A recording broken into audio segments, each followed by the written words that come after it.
I'm now going to show you how to cook couscous, which looks like a grain, but it's like a tiny version of pasta.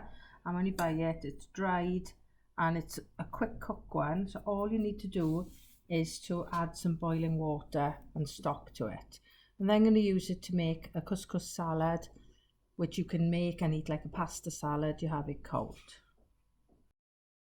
The first thing you need to get ready is a measuring jug with one crumbled up stock cube, or oxo cube in this case, and I'm going to add 200 mils of boiling water straight from the kettle, and that will go in with 200 grams of couscous.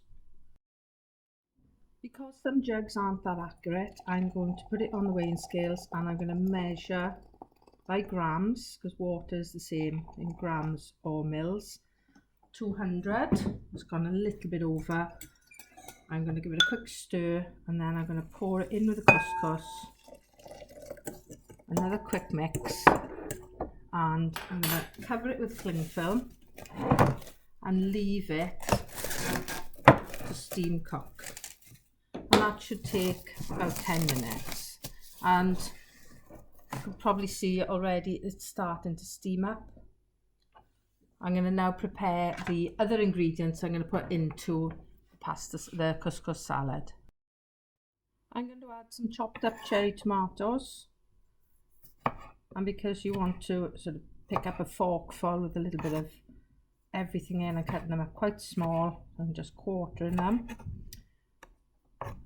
and as I'm cutting salad vegetables, that's why I'm using a green chopping board. I'm also going to be adding in some fresh pineapple, and I'm going to chop that into small pieces.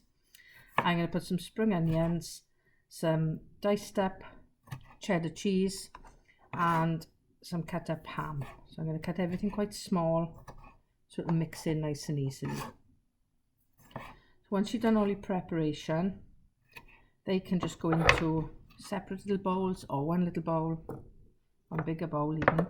Doesn't really matter, because you can't put them in with the couscous until our couscous has had time to steam. So I've already got chunks of pineapple from when I cut up the other day. I'm just going to cut it quite a bit smaller so you get the flavour and the juiciness without getting really big pieces.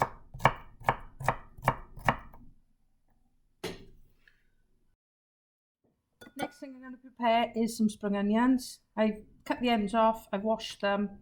I'm now going to split down the centre and turn it and do it again, so that the pieces I cut end up really nice and small, not giving a crunchy strong onion texture or flavour. And I'm then going to make sure my hand is clawed back out of the way and cut nice thin close together slices. If you get any that don't cut properly, go back over them, and these should be really quite fine, and you don't need a lot. You could use red onion or white onion. I think that would be quite a stronger onion flavour though than if you're using this. Okay, so I'm going to leave that on the board rather than put it in a bowl. I'm using quite a small amount of cheese. It's just a piece I had, so you can use as much or as little as you like, or none. And I'm going to dice it rather than grate it. The flavour stands out a little bit more then. So I'm just going to cut it into little narrow sticks first of all, and then I'm going to cut back the other way so it ends up in small dice. You could use something like a feta that was crumbly and just break it into it. Obviously you don't have to put cheese. I'm going for a sort of Hawaiian cheese, tomato, ham and pineapple flavour. So it's quite nice to have all those flavours that come from that pizza style.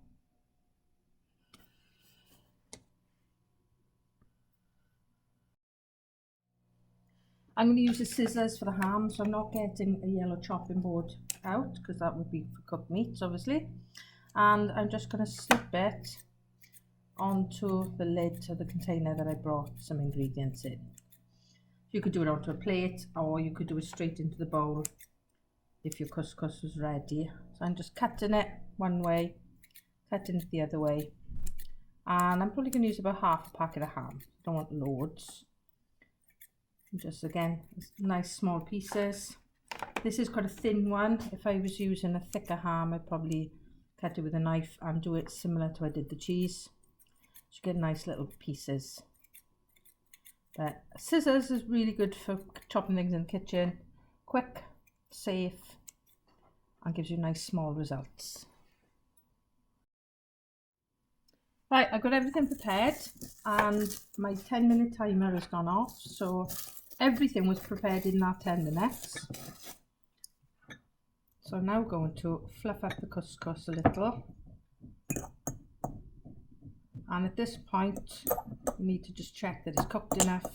If not, you could add a little splash more boiling water and leave it to steam a little bit more.